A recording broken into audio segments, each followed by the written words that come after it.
Donc on a pensé à ce sujet sur les écrivains russophones vivant à l'étranger, l'idée étant évidemment de développer d'essayer de percevoir quelle est la dimension de la russophonie aujourd'hui, notamment dans le domaine littéraire.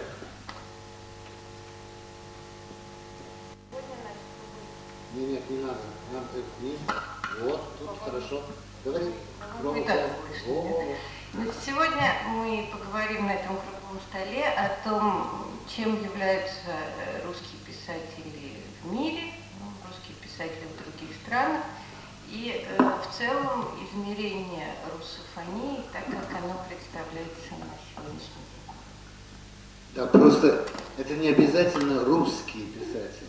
Это могут быть и не русские, а русскоязычные просто.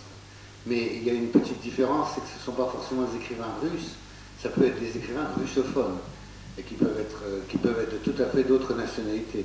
C'est ça qui est une des dimensions de la russophonie, justement. Одной из важных характеристик руссофонии является как раз то, что это русскоязычные писатели, не обязательно русские по национальности, но пишущие на русском языке. Et donc nous, on a ici, en lançant ce mouvement, notamment de l'Union des russophones de France, mais aussi le prix Russophonie, l'idée qu'on a voulu défendre, ou en tout cas dont on a voulu prendre acte, je dirais, comme réalité, c'est le fait que le russe n'est plus la langue d'un seul pays, ni même d'une seule nationalité, et que c'est aujourd'hui, pour des raisons historiques, mais qui sont bonnes ou mauvaises, peu importe, mais le résultat, c'est que cela constitue un espace culturel et linguistique qui est alternatif à une prééminence ou à un monopole de l'anglais dans le monde, et qui représente des espaces culturels qui permettent de communiquer et à l'intérieur à différents peuples et à communiquer vers l'extérieur. Et évidemment, l'écrivain joue là-dedans un rôle prépondérant. Интересным моментом является то, что вот это сообщество русскоязычное, оно касается не обязательно России, оно присутствует во многих странах и в каком-то смысле является альтернативой господству английского языка в мире.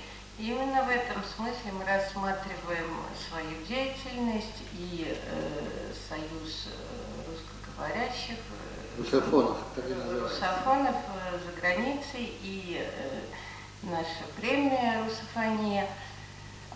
Все это идет в этом направлении, и кажется нам интересной альтернативой, существующей на сегодняшний день. И в которой, конечно, писатель играет очень важную роль. Так что вот мы начнем, может быть, с опытом вас, как писателей, пишущих на русском языке, в ваших разных странах. И давайте начнем с госпожи Валерии Андерс из Голландии. Donc on va commencer en fait par les écrivains russes ici présents qui habitent dans des pays différents, et notamment par Madame Valérie Anders qui habite aux Pays-Bas. Вам слово. C'est à vous la parole.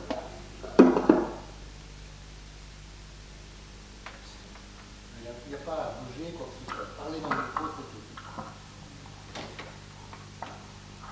Уважаемые дамы и господа, мадам и месье, прежде всего мне хотелось бы поблагодарить Ассоциацию Франс Урал и лично мадам Кристин Местер за приглашение и возможность участвовать в этом интересном мероприятии. Благодаря этому мы оказались на этом нашем сегодняшнем митинге, на этой встрече. Mesdames, Messieurs, je voudrais tout d'abord remercier l'association France Oral. L'association France Oral et tout particulièrement Madame Christine Mestre pour m'avoir envoyé cette gentille invitation grâce à laquelle je me retrouve ici à ce festival. вопрос, который был поставлен для нас, рассказать немного о роли русского языка, русскоязычных писателей в тех странах, где мы живем. Ну вот я живу в Голландии последние 21-22 года. И я сейчас несколько слов расскажу об этом. Alors, on nous a posé la question sur le rôle de la langue russe et des écrivains russes, notamment, et vis-à-vis des pays où nous habitons respectivement. Donc, moi-même, j'habite aux Pays-Bas depuis 22 ans, et donc je vais en dire quelques mots. Когда я приехала в Голландию, и это было начало перестройки, был активный бизнес в России, в Голландии, и русский язык был очень востребован. Требовались и переводчики, и русскоговорящие менеджеры для участия в этом активном бизнесе. И к русским было очень такое приветливое и теплое отношение, и большой интерес не только финансовый, но и как к такой группе представителей, которые являются носителями языка знаменитых писателей. В Голландии переведены на голландский язык все классики, начиная от Достоевского, Чехова, Бунина и так далее, они читаются, их знают. И так в то время, вот во время начала перестройки, к русскому языку и к представителям России было очень такое доброжелательное, хорошее отношение. En fait, je suis arrivée tout au début de la perestroïka, et à l'époque, la langue russe était, enfin, il y avait un gros besoin des russophones en Hollande, parce que les affaires traversaient une période très active. Donc, les Pays-Bas avaient besoin des interprètes, et ensuite des managers russophones pour organiser tout ce business nouveau. Et donc, en fait, l'attitude vis-à-vis des russophones était très chaleureuse, déjà sur le plan des affaires, mais également sur le plan culturel, parce que dans ce pays, on connaît bien la littérature russe classique, qui est toute traduite en hollandais depuis Dostoïevski, et puis Tchekhov, Lénine, enfin, tous les grands classiques russes. Но по мере того, как бизнес пошел на спад, и только небольшие, так сказать, устаканившиеся, установившиеся линии остались функционировать в бизнесе, и, в общем-то, экономика в России стала меньше соприкасаться с экономикой Голландии, и по мере этого и интерес к русскоговорящим, к переводчикам, к менеджерам из России тоже стал идти на спад, потому что востребованность уменьшилась. Au fur et à mesure que les affaires n'allaient pas très bien dans le sens commercial, cet intérêt pour les russophones a connu une certaine décroissance. Насколько я знаю, уменьшается количество славистов, и какие-то кафедры закрываются в голландских институтах, занимавшихся этим. Но на самом деле публикации, которые, в частности, мы делали от нашего сайта «Остров Андерс», они особо успехом не пользуются, только они проходят среди тех знакомых и читателей нашего сайта Anderswald.nl. Но в магазинах они лежат и мало покупаются, потому что русскую литературу новую, современную, к сожалению, не очень покупают сейчас в Голландии. Donc, en ce qui concerne les études slaves, ces études-là connaissent une période de récession. Il y a même des départements qui sont en train de fermer dans plusieurs universités. Et le même sort est réservé plus ou moins aux publications actuelles. Par exemple, le site de Madame qui s'appelle Lille Anders, Anderswald.nl, et les publications publications qui paraissent sur ce site semblent ne pas intéresser grand monde. C'est surtout pour des amis et des lecteurs habituels. Sinon, ces publications sont présentes dans quelques librairies et ça a du mal à se vendre.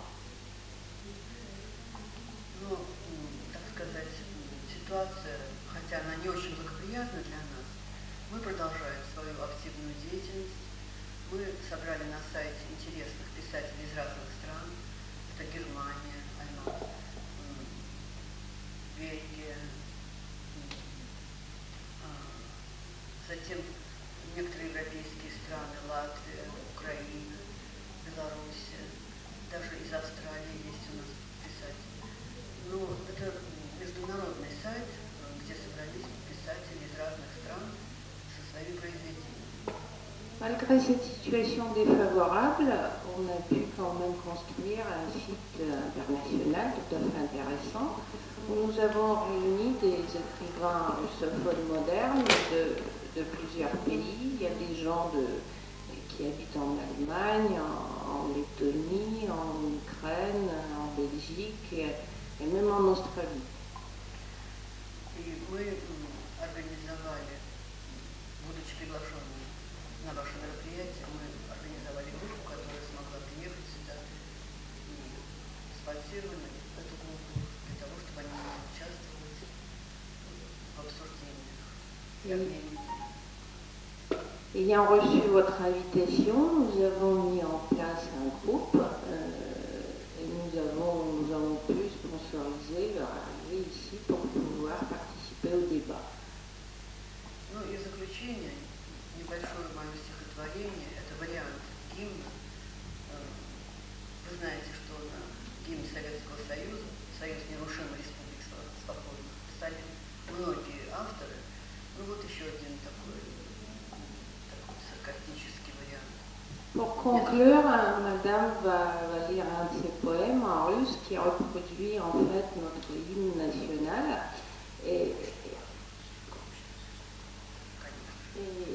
Et en fait, il y a plusieurs personnes qui ont écrit des paroles pour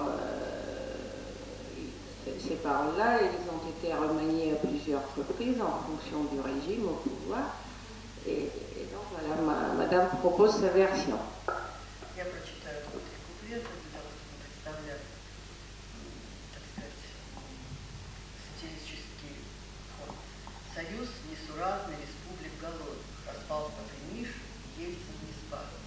Будь проклята вступившая в воле народа, могучая держава, ничтожная власть. Теперь, власть же Отечества, властью забита. В Думе, братва, лишь купонности ждут, власть криминальная, кровью умыта. Нас от позоров народу не жалит, цари тера какой, а нынче в России пытается Путин вернуть обветшалый совдеповский строй. Очнись же, страна добровольного рабства, и дай тебе Бог обрести поскорее, помимо удачи, смекалки, кухарства, для жизни достойных вождей.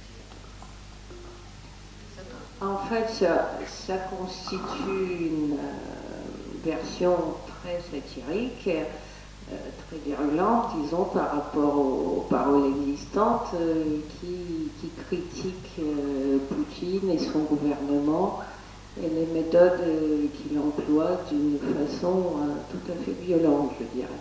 Enfin, je n'irai pas jusqu'à vous le traduire sous une forme rimée. Hein, ça s'improvise peut-être pas, mais en gros, la quintessence de l'affaire, c'est ça. Bon, merci. Mais est-ce qu'il y a des traductions vers le hollandais? Есть ли перевод к голландскому с русского языка? У нас есть перевод на английский некоторых произведений. У нас есть, но не это, но у нас прозаические вещи есть на английской версии сайта, который мы сейчас начинаем. Нет, сайт я понимаю, но вообще в Голландии есть ли много переводов с rусской литературы на голландский язык? Est-ce qu'il y a beaucoup de traductions du russe vers le hollandais, que ce soit les écrivains russophones de Hollande ou de Russie, en général? Comment j'ai dit, как я сказала, классика, да, переведена. От Гоголя Пушкина. Очень удачный от Евгения Онегина Пушкина я читала полверсии. И переведено много классики на голландский. Но современная литература мало, к сожалению, мало переводится, о нее мало знают. Надо больше, конечно, на голландский. Но у нас есть английская версия сайта, мы своих писателей стараемся переводить на английский, а Голландия – это страна, где хорошо, много говорят, читают по-английски, поэтому для них это тоже большое дело. Oui, mais c'est amusant que cette façon de lier l'importance ou le courant de la littérature, notamment à la façon dont se comporte le business. C'est pas du tout la situation qu'on a en France. En France, l'intérêt pour la littérature en russe, on ne peut pas dire qu'elle soit liée au business. Mais alors vraiment pas.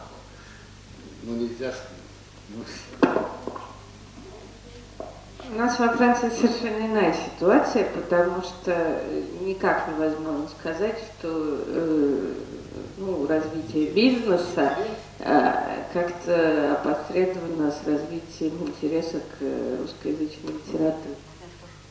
Я с вами согласна, во Франции больше традиций и культуры, русской культуры и французской. Они как бы взаимно проникают и взаимодополняют, и взаимооплодотворяют. Это традиционно, исторически. Вспомните, когда во времена от Пушкина и до последнего времени французский язык был основным языком, говорящий вид общения, писем и так далее. Это совершенно другое. И Франция и русский язык, безусловно, намного богаче связи имеют, независящие от экономических вещей. Но голландцы рационалисты, у них экономика основа, это другая культура. Cette situation n'est pas vraiment comparable parce que la France est bien connue pour ses liens avec la culture russe. Depuis longtemps, il y a un grand intérêt en France pour tout ce qui est culture et littérature russe et vice-versa. Vous savez tous, je pense qu'en Russie, le français, pendant des siècles, a été la langue de l'élite, la langue de l'aristocratie, la plus parlée par les milieux dirigeants du pays. Et tout naturellement, cet intérêt réciproque des deux cultures entre elles reste le même. En fait, il paraît que ça dépend. Bon, ce journal, Русская мысль, en France, n'existe plus, mais bon, ça continue à exister sous une autre forme. Et il paraît que la raison définitive, ça a été un changement de propriétaire. Donc l'hypothèse avancée par monsieur, c'est est-ce que, en fin de compte, ça ne dépend pas des propriétaires, des politiques, des stratégies qui sont à la base de ces processus. «Русская мысль» при Наталье Горбаневской, это была газета, журнал, легендарное издание, которое было предназначено для русской и французской интеллигенции. Она публиковала замечательные стихи Натальи Горбаневской, она публиковала массу литературных статей, обзоров и так далее. Madame Gorbanevskaya, qui avait ce journal avant, en fait, elle avait conçu ce journal comme quelque chose qui était destiné à l'intelligentsia, qu'elle soit russe ou française. Donc il y avait des poèmes qu'il publiait, de très bons articles, des critiques littéraires, des choses comme ça. Сменился владелец, и газета превратилась в рекламно-развлекательную, в лучшем случае, короткое информационное издание. Et en fait, une fois que le propriétaire a changé, c'est devenu un journal de divertissement, de publicité et au mieux d'information. И аналогично, такие же истории происходили и происходят в России, в современной России уже. Il y a à peu près la même chose en Russie de nos jours. Были издания, в том числе и не только общественно-политические, но и литературные, такие как «Общая газета», «Московские новости» знаменитые. Они прекратили свое существование, правдами и неправдами их закрыли. il y a des journaux et notamment des magazines littéraires qui existaient avant et qui n'existent plus. Или издательство. Вот здесь я познакомился с Ильей Бояшевым, редактором российского издательства. Они в основном вынуждены издавать не высокую литературу, интеллектуальную литературу, а то, что продается. Parce qu'en fait, les rédacteurs en chef, ils sont obligés de publier pas des œuvres littéraires intéressantes, mais ce qui se vend. Зачастую вообще не литературу. Souvent, c'est pas de la littérature. Вот это, наверное, проблема, которая тут есть перекличка Франции с Россией. Là, sur ce plan, je pense qu'il y a des correspondances entre la France, la Russie et d'ailleurs dans le monde entier. Вот на это бы я хотел обратить внимание. Это общая проблема, и это нас тоже объединяет. Voilà, c'est un problème commun qui nous réunit tous. Merci, on peut peut-être prendre une question de la salle, mais malheureusement il faut rendre la salle tout de suite. Est-ce que quelqu'un a une précision à demander? Je vais voir les juristes ici. Plus qu'une question, ça serait peut-être un petit bilan, parce que j'ai écouté tout le monde et j'ai entendu un peu partout la même chose, à savoir, bon, avec un côté un petit peu tristouné quand même, bon, la russophonie, elle est en train de disparaître. Elle s'adresse à des personnes âgées, plus qu'à des jeunes, et puis ça devient, dans certains pays, simplement une affaire commerciale. Et moi, je voudrais poser la question que tu as un petit peu évoquée tout à l'heure. Tu as dit, moi, je suis de la 3e génération.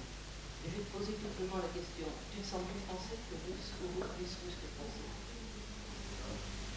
Parce que quand on est russe de 3e génération et qu'on écrit des livres en russe, mais qu'on n'a jamais vécu en Russie vraiment, alors peut-être qu'on a un peu perdu son âme et qu'on ne fait qu'écrire en russe quelque chose que les lecteurs peuvent lire dans n'importe quelle autre langue, sous l'effet de la mondialisation. On est entré dans une pensée commune. On a perdu son âme russe, peut-être. Je dis peut-être. Et peut-être le problème il est un petit peu là. Un petit peu, parce qu'il n'y a pas que ça, il y a beaucoup d'autres problèmes sur la russophonie, mais vis-à-vis de l'intérêt des gens. Parce que partout où on va, on se rend compte que les classiques russes, la littérature classique russe, elle existe partout, tout le monde la connaît. Et tout le monde l'aime. Mais quand on commence à parler des auteurs russes contemporains, alors là on tombe dans une espèce de néant, dans une espèce de trou tourbillonnant, et on se rend compte qu'ils ne sont pas connus. Ils ne sont pas connus, pourquoi? Parce que peut-être ils ont perdu leur âme russe, que les gens aiment tant. Et on s'en rend compte même, peut-être encore plus pour les chanteurs. Les chanteurs russes qui se mettent à chanter du rock, personne ne les aime. Ну, если в двух словах обобщить, потому что, к сожалению, нужно уходить, то как бы вопрос, он следующий, такой глобальный. Все знают классическую русскую литературу, и абсолютно никто не знает современной, ее как бы нету, да, все эти авторы неизвестные, совершенно имена никому ни о чем не говорят. И это может быть потому, что именно, учитывая процесс глобализации, это литература, которая по большому счету могла была быть написана на любом языке, и, возможно, эти авторы потеряли в каком-то смысле свою русскую душу, точно так же, как и русские певцы, которые рок-н-ролл играют. Как бы ничего русского больше в этом нету. Надо вот об этом. Вот резюме. Pas bon, vous répondez. Mais je peux dire, parce qu'on peut malheureusement pas répondre, c'est une énorme question, mais je dirais qu'elle rejoint à la limite la question qui a d'ailleurs été évoquée hier à la table ronde géopolitique sur l'identité russe aujourd'hui. Et cette question-là, les Russes en Russie aujourd'hui n'y ont pas répondu et sont en train d'essayer d'y répondre. C'est quoi l'identité russe aujourd'hui? Ça, on ne sait pas bien, et il y a plein de conséquences à ça y compris dans l'organisation politique du pays. C'est tout ce que je peux dire. De mots, je voudrais dire le contraire de madame. Je suis russophile, russophone, mais française. Je ne peux plus lire de littérature en français, tellement j'ai plaisir à lire en russe la littérature moderne. Parce que là, il y a quelque chose, il y a une écriture, il y a des choses extraordinaires. J'ai un plaisir fou et je ne peux pas lire la littérature française qui est d'une pauvreté effroyable. Voilà. C'est ce que je veux dire. Ну, есть и иное мнение, что очень интересна современная русская литература, и французская современная литература по сравнению с ней это уже так себе, ее читать невозможно. Но теперь смотрите, как могут люди, у которых русский язык, свой язык, вот как в Харькове, как в Риге, как в Кишиневе, на каком языке им писать? Тут русская душа или не душа вообще, которое все-таки понятие довольно абстрактное. Они, конечно, должны писать на русском. И они будут писать о своем на русском, потому что это тоже их язык. Рядом с другим, но есть вещи, которые надо изъяснять именно на русском. Ну, мне, вот третье поколение, как вы говорите, некоторые вещи мне легче сказать по-русски, я чуть-чуть по-русски, другие по-французски. Можно вот. Ответ. Я хочу поблагодарить за этот замечательный высказывание. Да, вы в какой-то мере правы, но я думаю, что язык имеет душу, и что человек, пишущий по-русски, должен писать с душой. Это обязательное правило, я не знаю, это обязанность. Merci à vous d'avoir été là.